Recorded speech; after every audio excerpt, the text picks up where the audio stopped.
Iko Nini. So kama kuna story fulani ile nilicheki on Saturday ile nilifind ikiwa super interesting. Ilikuwa this argument. I think that had happened on Friday. Yes, ilikuwa happen on Friday. And ilikuwa basically kuna vile umsaintwa Nelson Amenya alikuwa amepost, alikuwa amesema kwani JKIA iliacha kunyesha ama siku hizi Larry hapiti huko. So alafu akaeka laughing emojis. So of course mtu kama mimi nikiona kitu kama hii I just assume it's a joke. Then in the process kuna vile Larry Madowo alibaki ameijibu na alikuwa amejam kabisa, kabaki ameandika you don't have the range for this even after your 15 minutes of fame. I've been complaining about that airport since you were in primary school. Kaa chini. Acheki. Afu akaendelea akasema my tweets are public and literally anyone can search them going back to 2009. Then akamalizia na I use JKIA a lot. Here are the receipts. And basically akionyesha the receipts, of course alibaki ameonyesha vile ametumia JKIA for a very long time na amekuwa akitumia. And vile tu nimesema, like the first time I saw this I just assumed it's a joke. And I felt like Larry alibaki overreact. And sijui kwa nini overreact, but pia najua kwa nini overreact. So tutakuwa tukicheck the reason overreact, but unzabaki umecheki kwa hiyo kitu. Sikuwa najua kuna kitu inaitwa flight passport. Unacheki? So kwa flight passport anaonyesha total airports ametumia ni 99 airports. Na out of these 99 airports, Kenya peke yake go through NBO 256 times. Then kuna CDG 57 times, hiyo sijui ni gani. ADD pia sijui. AMS I guess ni Amsterdam. Johannesburg, JNB, your guess ni 30 times. EBB inaweza kuwa ni Entebbe. Okay, hizi zingine sijui, but kuna hiyo NBO which is JKIA ameitumia 256 times. But now let me try and find out why was Larry this angry. And ukienda kwa ile post ya Nelson Amenya utabaki umecheki. Kulikuwa na alikuwa muuliza kwani JKIA iliacha kuonyesha masiku hizi Larry apiti huko. Then ukapata our favorite conspiracy theorist alikuwa ameandika here is the answer. Alafu ikakuwa ni exposing the JKIA sham. Unajua, so ukiangalia hapo ni exposing the JKIA sham, how Larry Madowo and Kipchumba Murkomen staged a crisis for Adani's gain. So and this post of course ilikuwa imetag akina Larry. So I think in the process Larry alijam because kuna kuwaga na hii, you know me, like views zangu on conspiracy theories. I feel like conspiracy theorists are like theorists themselves are some of the most people you'll ever meet, especially people who come up with stories that they can never back up. Na understand a conspiracy theory like for example America wakwenda the moon, makes sense. But to come up with a conspiracy that Boni kuishia TZ na kufanywa zile vitu walifanyiwa ilikuwa fake, hizo ni vitu wamelipwa na Ruto kutu distract, and this makes sense to adults. Then msana come up na another conspiracy theory that Larry Madowo, sikia hiyo, Larry Madowo, someone who right now works for CNN, not only works for CNN, is one of the highest paid Kenyans right now, sat down with Kipchumba Murkomen and decided tuna need kupatia Dani deal. So sisi tuna need kupatia Dani deal where every time unaenda JKIA tutakuwa tukitoboa. Alafu wewe kama Larry una record. Alafu kisha record unafanya watu jam na gava. Lakini watu wakijam na gava hii ndio itatusaidia kutengeneza deal na Dani. Sawa Larry? Alafu Larry ku yes. Alafu anapanda ndege alafu anaishia. This actually makes sense to a lot of people. And I understand this is why Larry pia alijam. Because at some point uko like, because umse ingekuwa this conspiracy theories don't make sense to people, umse angekuwa sha stop kuwa relevant. But the fact that he's relevant means that these things actually make sense to a lot of people. And this is the reason why people end up being angry. Because you can only reason for so long. Uni mse moja ule, sisi ulisikia, Iko Nini na mic check tunafanya gatekeeping ya podcast. Sikia hiyo. Tunafanya gatekeeping ya podcast. Podcast are very independent. Ni mtu wa mkaga, una decide I'm going to do a podcast and you do a podcast.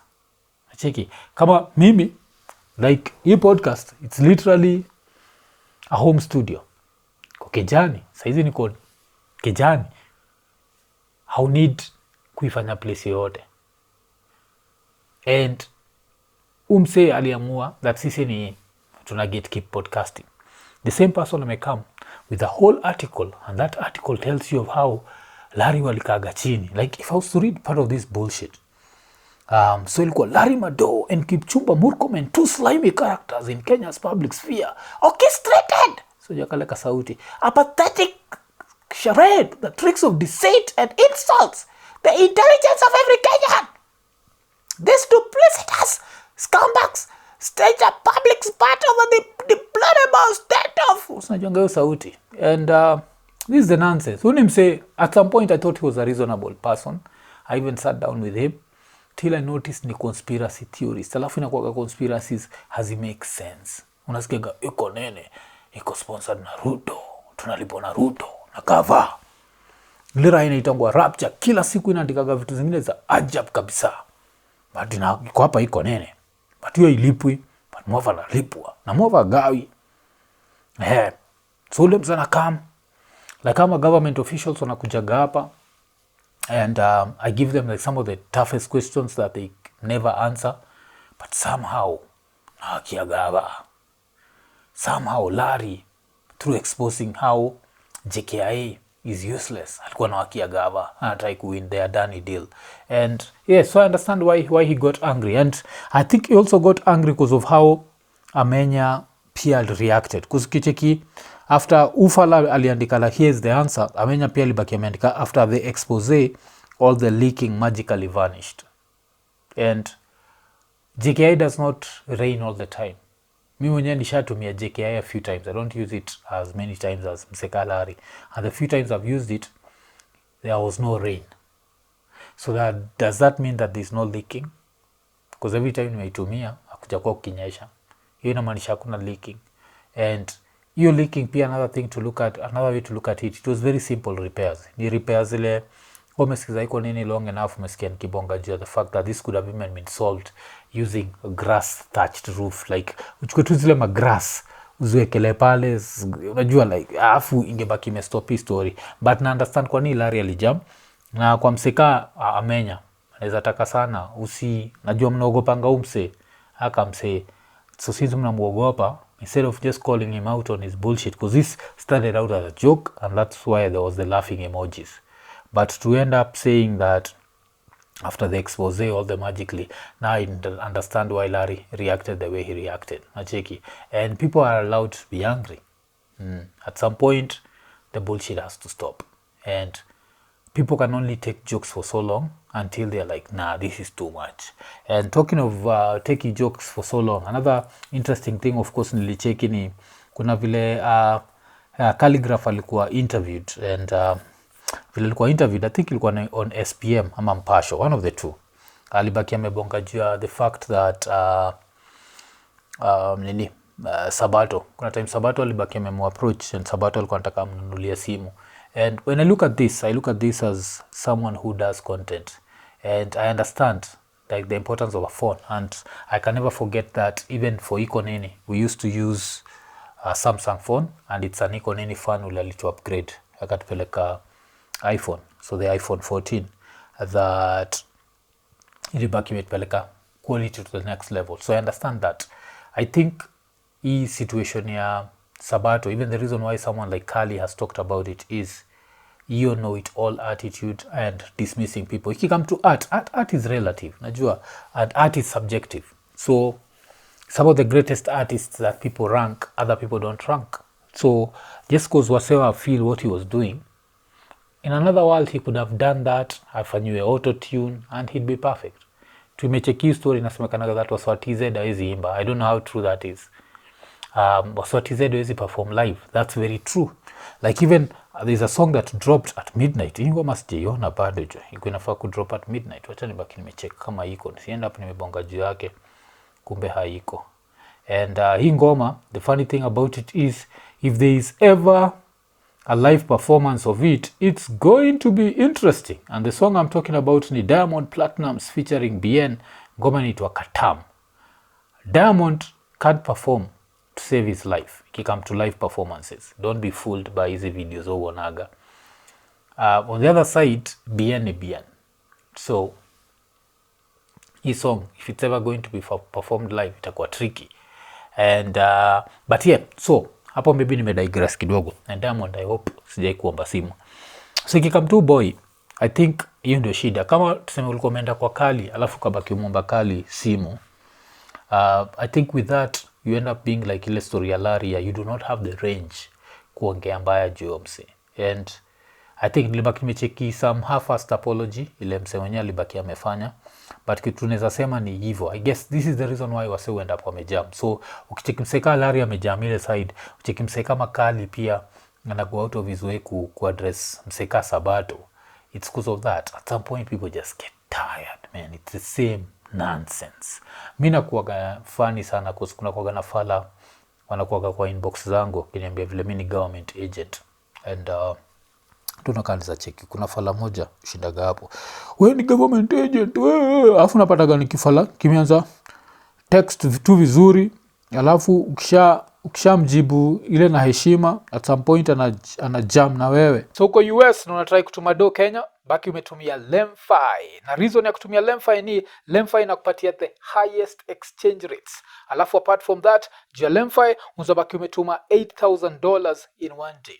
Ama unaweza tuma $16,000 in one week. Ama unaweza tuma $32,000 in one month. Hiyo ni up to 4 million shillings in one month. Na ni simple kabisa. LemFi app unaweza baki umepata kwa App Store na pia unaweza ipata kwa Google Play. Another reason ya kusign up kwa LemFi ni wewe ni Iko Nini fan. Na umekuwa ukishindwa nizaje support Iko Nini. Naweza support aje ase. Kuna vile saizi jo mfuko ni mbaya. Lakini I need kutumia mother dose, so siwezi tumia Iko Nini chochote. Kuna a very easy way ili unaweza kill two birds with one stone. Support your family na pia support Iko Nini. Na unafanyaje hivyo? Unabaki umesign up to LemFi using our QR code. Baki umescan QR code. Kama si hivyo, ubaki umetumia the link ile tumeseti kwa description.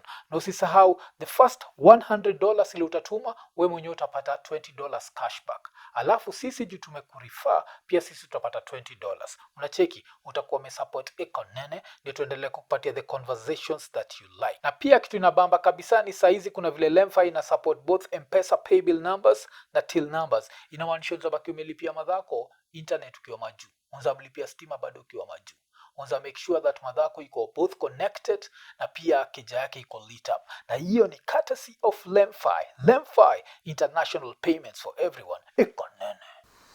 Alafu anakuambia hivyo. I think ilikuwa ufala. Yes. Kuna ufala huyu anaitwa nani? Kuna ufala fulani kuna jita like Keith reminiscing. Hizi ndio mavitu super taga. So sometimes ukiona kwa nini si jam. Wazumwambia gase su get vitu za kipumbavu. So kuna faleni za badge ilienda wapi? Afu kanje Elon alinyang'anya. Kaniambia buda hiyo segment yako na Mnyindo Tairo ilikuwa best. So this was on Friday, January 1st. Alafu msee akasema, "Mwafu ni aje, I want to come to your podcast one day niongee nitokee. Mzee unasemaje?" So I get a lot of these sort of messages. So sikuijibu immediately. Then Friday 4th of April akasema kuna vile nilienda Saudi kibarua mzee and I'm not having sufficient time to watch your episodes and I'm offended you guy. Okay. Afu nikamuuliza uko Saudi bado? Alafu akasema man, Abu Dhabi unafanyishwa kazi kama punda, video naonanga ni ile una upload 7 am pekee. Sawa, nikasema poa. Then Tuesday 6th May, ni aje mwafu? By the way unajua ni swearing in ya Kithure Kindiki was completely unconstitutional. Of course I didn't reply that because as I said I can't have easy conversations. Like I'll have a conversation with you but siwezi jibu everything. So msee akajam. Akwa oya msee, siku hizi umekuwa mkundu sana. Enda lamba rasa ya Munyoro na huko. Alafu mimi najuaga pia wagafala. Fuck you. Alafu nikacheka. Alafu ikaendelea. It's evident we're any government blogger. Kasema something dumb motherfuckers say. Alafu Mwaf Iko Nini CBS. Alafu your podcast sucks. So sad you've been reduced to this.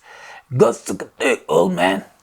Yeah, so ndio messages zile super taga. So kutubale niko sasa Keith nikikupoteza kama fan wa Iko Nini Keith. Iko Nini itaendelea kweli Keith? Ama nitafunga tu ni lazima ta. Keith bila wewe Keith. Okay. So hizo mojinga ndio su getigi, and at some point na understanding kwa nini waso react uko zile za we kwenda huko, but saa zingine tunakaa tu, and I think sometimes pia kupata this bullshit from so-called fans waga better than getting it from someone trying to make it in the game. So from Seka Sabato, vile niko nasema Sabato ukiniuliza ni like a fake version of Kibe. Alikuwa try kuwa Kibe, and as I keep saying there can only be one Kibe. Najua do I subscribe to the Kibe way of thinking? No, I don't. Kuna mafala chako like, but you semaga zizi, like two things can be right. Can be like Kibe is the original, but I don't subscribe to that style of thinking. And the style of thinking that I mean is life coaches. I just don't subscribe to life coaches. No one has life figured out. Hakuna mtu anaweza kufundisha how to live your life, because your life is very different from his. Your life is very different from hers. Najua. So this comes to all life coaches. Haikuwagi tu ati ni Kibe peke yake, ni Kibe, Andrew Tate, who else? Robert Burale, any life coach you can think about, your local pastor, anyone. No one has life figured out, and I want people to get that through their head. Kuna msata kwa like mof, but ukisema hivyo unamaanisha pia wewe una life coach. Wase si life coach wase. Of course, if you want to follow another man and use their blueprint, it's up to you. Najua, maybe you grew up in a poor neighborhood, grew up in a poor family, you're following style ya mse. Maybe you grew up in a rich family, ama you grew up rich, una follow kitu ya mse alikuwa poor. I don't know, man. All I know is history ya life coaches haiko. So when I see some younger person coming up with that life coach shit, I understand why watu wanajam, especially when it comes to art. Art is subjective. So nilicheck kuna mse fulani aliandika kwa comments zetu, hizo vitu mse usema ni ukweli, calligraph ameisha. Like damn, dude imeisha. Kayo dude imeisha, jomi nataka kuisha hiyo design. Naisha kwa mansion na range iko pale, na kuna nini naitwa nini, kuna majuzi nikiona mse akiosha Benz mpya, alafu ile Land Rover sijui ya 2023 iko hapo. Hiyo ni kuisha.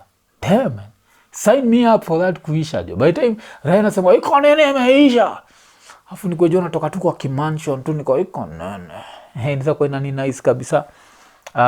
So kuna hiyo. So I understand kwa nini so jam. I think hiyo ni kitu moja ile watu shinda kwa like, kwa nini una jam because of this bullshit, because sometimes it becomes too much. But as Prophet Habakkuk, of course, I always have fun with it. I always have fun with the fact that every time nemubongaga politics na niseme kitu ibambi watu, matusi waga zinakam. Na nimetusiwa na raya zile nachukuaga ni mafan. Najua kuna raya fulani I think ujita Dr. Wasike, umbwa kundu sawa. Hatika na boy fulani ule waga ni fan. Sometimes it's very hostile. Hatika naitwa Brighton. Pia naonaga Brighton or Court. Kuna time yote wakazikite, Mwaf you need to. Niko like, yeah, buda just situlie. Hey, damn. Just chill, man, chill. But that coming from them, I'm like, sawa. But now it come from someone trying to come into the industry. And because the industry kitu moja nimekam kurealize is you all need each other, especially as so-called content creators. You all need each other. You'll find yourself in these circles. So kai vile majuzi tuko kwa the US Kenya Economic Forum, there are a lot of people and you find yourselves there. And I remember like nini hii, wacha ni digress kidogo. Tukiwa kwa hiyo forum na kumkanikiambia Ian, nimeona Chris wa The Wire. Kwa like nimeona Chris wa The Wire. But haikuwa inanimakia sense, na pia haikuwa ina make sense. Like tuko kwa US Kenya Economic Forum, alafu Chris wa The Wire yuko. Alafu I think hiyo time tulitoka kidogo na Ian. Na by time tunarudi the second session Chris hakuwa anywhere. Ajua. Alafu that goes, then what do I see kwa Insta stories? Ni Chris wa The Wire. He was actually there. Alikuwa ameseti Insta stories zake. I think ilikuwa some actors sit down. Alikuwa hapo, Doug Mtai alikuwa, and a few other people. Yeah, so that was there. But I know me end up niki rant juu ya vitu zingine, but nikimalizia na story ya Nelson Amenya. Nelson Amenya did this country a very great service, unajua. And the great service was letting us know about the Adani deal. And this was great. Mseka Larry anaduigi another great service for always reporting the truth and telling us what's happening in the country. And for Nelson, especially Nelson, you know, I think I hope utaona hii these conspiracy theorists, man, don't follow them. You're not a conspiracy theorist. You're someone who says something and backs it up with evidence. When you start following conspiracy theories, say according to yeye Boni alifake abduction, Mwafrika or Iko Nini na Chaksi wa mic check wana keep podcasting, na which other bullshit theory have I had? And yes, sisi kama podcasters tumekuwa paid kuambia watu wangoje 2027 while Ruto can live tomorrow. If you start following such clowns, it just becomes a slippery slope. And I understand why someone like Larry, who kasa hizi vile nicheki Larry, I think alikuwa masaiza France, that would have been a very good opportunity for like a Nelson Amenya Larry interview on their Danny deal for CNN, something powerful. But now, because umeanza kuji involved with clowns who just come up with like bullshit conspiracy theories, now we are going to miss such a great opportunity to learn something. But you know what you shouldn't miss? This Sunday, Iko Nini Father's Day barbecue ina happen Masaiza Evergreen Park, and kuna hiyo namba ile unaweza call, namba ya Ian, baki umereserve, so you can eat as much as you want. Tuna hope size yako si size ya conspiracy theorist, because unaweza maliza nyama yote, but yes, you can eat as much as you want, and that's for only 1,000. But kwa terms and conditions ni wewe mwenyewe uta need 500 kupita the first gate. So the first gate utapita na 500, alafu sasa ukikuja kwa tent ya Iko Nini, kisha ingia kwa hiyo tent na thao yako inamaanisha unaweza eat as much as you want. So make sure tumepata na Sunday. Very limited tickets available. I think only have like 20 tickets available.